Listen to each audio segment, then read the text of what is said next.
Lexus presents tennis on Sky Sports. Well, let's get much more on that retirement and that impending retirement for Rafael Nadal. Delighted to say that Sky Sports tennis commentator Jonathan Overend is with us. Hot-footed it from a commentary stint. That's the problem with this building, that you do one thing and we'll drag you up here to do something else. But he says on his video, Jonathan, many thanks to all, but it's many thanks to him, isn't it, for everything he's given us? It's quite emotional, actually. You know, when you list all those achievements, it just brings home that it is one of the all-time great careers. I mean, never seen anything like it. His domination at Roland Garros. From 2005 to 2022, winning those 14 titles in that time span.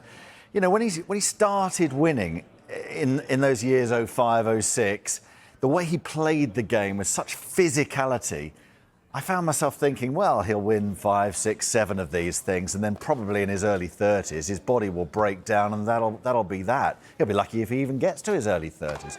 So to continue as long as he has done, coming back from injury setbacks so many times, it's been a phenomenal effort to get to 22 Grand Slam titles, add in the Davis Cups, add in the Olympic gold medals. Just a terrific player who, of course, achieved on all surfaces. He'll be remembered, of course, for his domination of the clay, but he won in Australia, he won in Wimbledon, he won at Flushing Meadows multiple times at each. When was the first moment you saw him and thought, this is someone incredibly special then? I remember seeing him at Wimbledon in 2003 as a teenager, and he was actually on the draw sheet at Wimbledon that year by his full name. With his dad's name and his mum's name. So it was Rafael Nadal Pereira, his full name.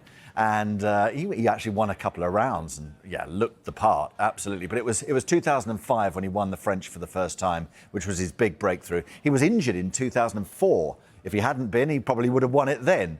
But 05 was the first time, beat Mariano Puerto and went on to have those great matches with Djokovic and Federer especially.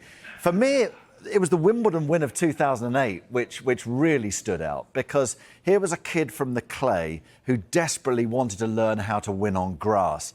And it looked for a while like it might not happen. Federer was around. Who beats Federer on the grass? And he lost in 4 sets in 2006 to Federer in the final, then in 5 sets to Federer in 2007. And then we arrive at 2008 and Nadal wins, that epic match that finished in near darkness at 9:30 at night. And that for me was a crowning moment, because it was the king of clay conquering other surfaces. And then of course, the rest became history, because he came back and won there for a second time. And as I say, multiple times at the other Grand Slam venues. Yeah, I want to come back on to the rivalries, particularly with Federer and Djokovic. But French Open, 112-4 record. I mean, that is absolutely ridiculous. When you think of, you know, the elite level, some of the players he was coming up against on a year-on-year basis, to be that dominant on one surface is extraordinary. What was it about his game that meant he and clay were such a match made in heaven? He had this incredible spin, where when he shaped for his shots, both the left-handed forehand,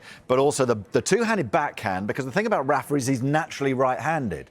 So when he played his backhand, it was almost like a right-handed forehand. So he was able to get forehand spin on his backhand. And what the spin does on the clay is it leaps up aggressively once it bounces, and it sort of takes off at speed.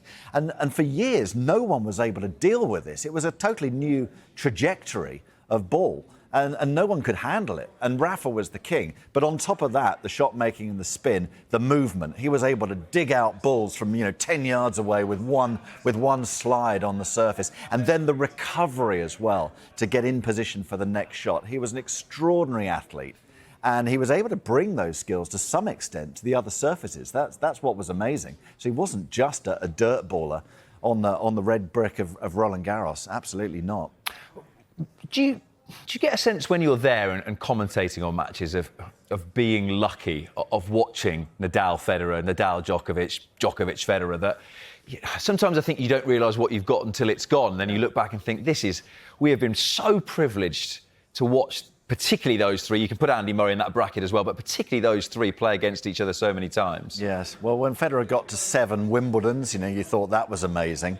Nadal, 14. I mean, it's ridiculous, isn't it? It is ridiculous. It is ridiculous. And it's at times like this, as you say, when you get a moment to reflect on the career, and we get so consumed by numbers, don't we, in sport, and here on Sky Sports News, it's numbers everywhere, stats, data, results. to win 14 times at the same Grand Slam tennis tournament.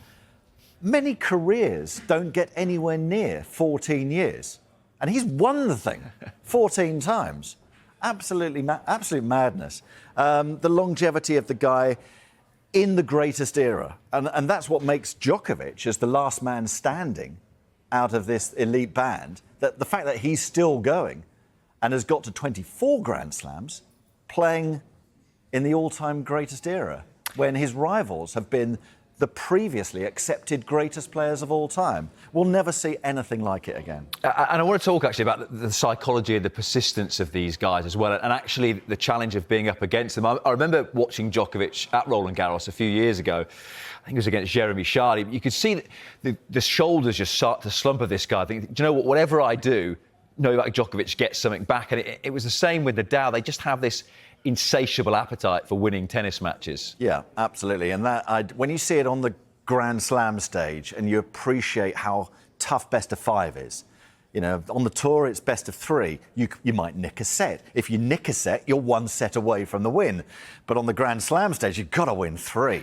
How are you going to do that? And you mentioned how few times Nadal ended up losing at Roland Garros. That's because, OK, if you won 1 set, great, well done, have a medal. But you're not going to win. You're not going to win 3 against this guy. And to have the domination he did, and I remember his matches with Djokovic, I think, the most, because they were real battles. I mean, they both dug in so deep, and this was a time when Djokovic, you know, was trying to break down the rivalry of Federer and Nadal, and absolutely he's got there. And now, as I say, he's the last man standing. But he played Nadal so many times. That was such a great rivalry. Do you get a sense as well when we do see these sort of players coming to the end? And I always thought it with Andy Murray, I think maybe it's even more so when someone's British, but, oh, Andy, just please stop now and don't, you know, go out, you know, not quite on top, but at least not going out sort of losing in first rounds all the time. And that's what you wanted to see from Nadal, that, you know, go out before it all becomes far too much for you physically. Yeah, and we've seen that at times this year. You know, when Nadal came back earlier this year, it did feel like he was well off the pace. I always refuse to talk about tarnishing legacy because that's never going to happen. No. And these guys deserve to go out on their own terms. But as we saw with Andy Murray, how hard is that to, you know, go out maybe lifting a trophy, and he desperately would have loved to have won that Olympic medal again, but it wasn't to be for all his efforts. The idea that Nadal could go out at Roland Garros with a 15th title, frankly, is fanciful now that the state his body is in.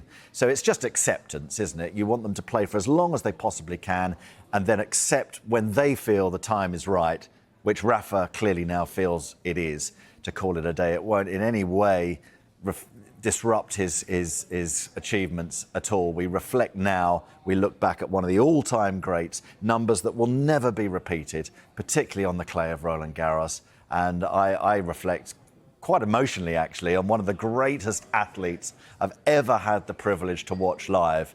Anyone who saw that guy, that beast of a man, up close, sometimes in those sleeveless shirts, displaying the guns, yeah, bringing out all the shots, recovering from ridiculous positions in the court to beat the other greatest players of all time. You know, it was just such a privilege to watch his career. I love the way you talk about the guns, because my mum would always say, I wish he'd get some shorts that fit him, because he's always hanging around the back of his shorts. Well, that was the other thing, the fidgets and the fidget, and the adjusting the shoulder and the hair behind the ears and all that sort of stuff. But one last hurrah at the Davis Cup, and it sort of seemed fitting that he played the Olympics with Alcaraz, and if there is to be a sort of handing of a baton from particularly Djokovic and Nadal, it seems to Alcaraz and Sinner now that, and going out in Malaga too is a fitting way for him to finish. It is, absolutely. And I could imagine a situation where he plays doubles with Alcaraz there, for example, just in his final event. I'm sure in an ideal world he'd have loved to have had one more go at the French Open to say farewell to Roland Garros. But one thing's for sure, he will be back handing over the trophy in 2025. He will be guest of honour. He will have his run of the place for the rest of time. Because when you look at the honours board there at Roland Garros, you know, the same name is there, you know, almost down an entire column. It's crazy when you look at it, because there are other greats from previous eras on that board, and then there's Nadal in an entire column. But Malaga will be the swan song, the farewell. absolutely appropriately enough in his home nation with his home spectators. And as you say, with Carlos Alcaraz probably at his side, the next great Spaniard. He is one of those sportsmen that we could easily do the full hour on, but I will let you go instead. Thank you very much for spending 10 minutes or so with us. Jonathan Overend, Sky Sports tennis commentator.